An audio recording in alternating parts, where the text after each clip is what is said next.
Nagbanggaan sa Maynila ang isang motorsiklo at isang kotse. Aminado ang rider na nakainom siya. Ang nahulikam na disgrasya sa pagtuto ni Jomer Apresto. Kuha yan sa bahagi ng Maceda Street sa Sampaloc, Maynila mag-aalas 11 kagabi. Ilang saglit lang, isang motorcycle rider ang tumilapon matapos siyang bumunggo sa isang kotse. Tumagal din ng ilang minuto bago naitayo ang rider at nabigyan ng baunang lunas ng mga rescue volunteer. Ayon sa first responder na si Hernan, nagtamo ng matinding tama sa kanang bahagi ng ulo ang biktima. Pagdating namin, wound cleaning po kami agad and then control bleeding po sa ulo kasi meron po siyang laceration sa ulo. Malala po yung tama po niya na yun.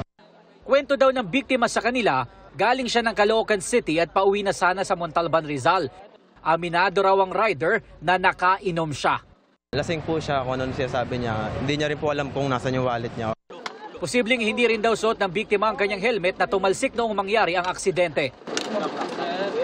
Gising. Pau. Gising. Bagamat agad na isakay sa ambulansya ang biktima, hindi siya agad na isugod sa ospital dahil hinintay pa ang kanyang mga kaanak mula sa Montalban, Rizal. Kwento naman ng driver ng nabanggang sasakyan, pakaliwa siya sa Simeon Street nang biglang sumulpot ang rider. Mabilis yung takbo niya, kaya layo nung tinalsikan niya.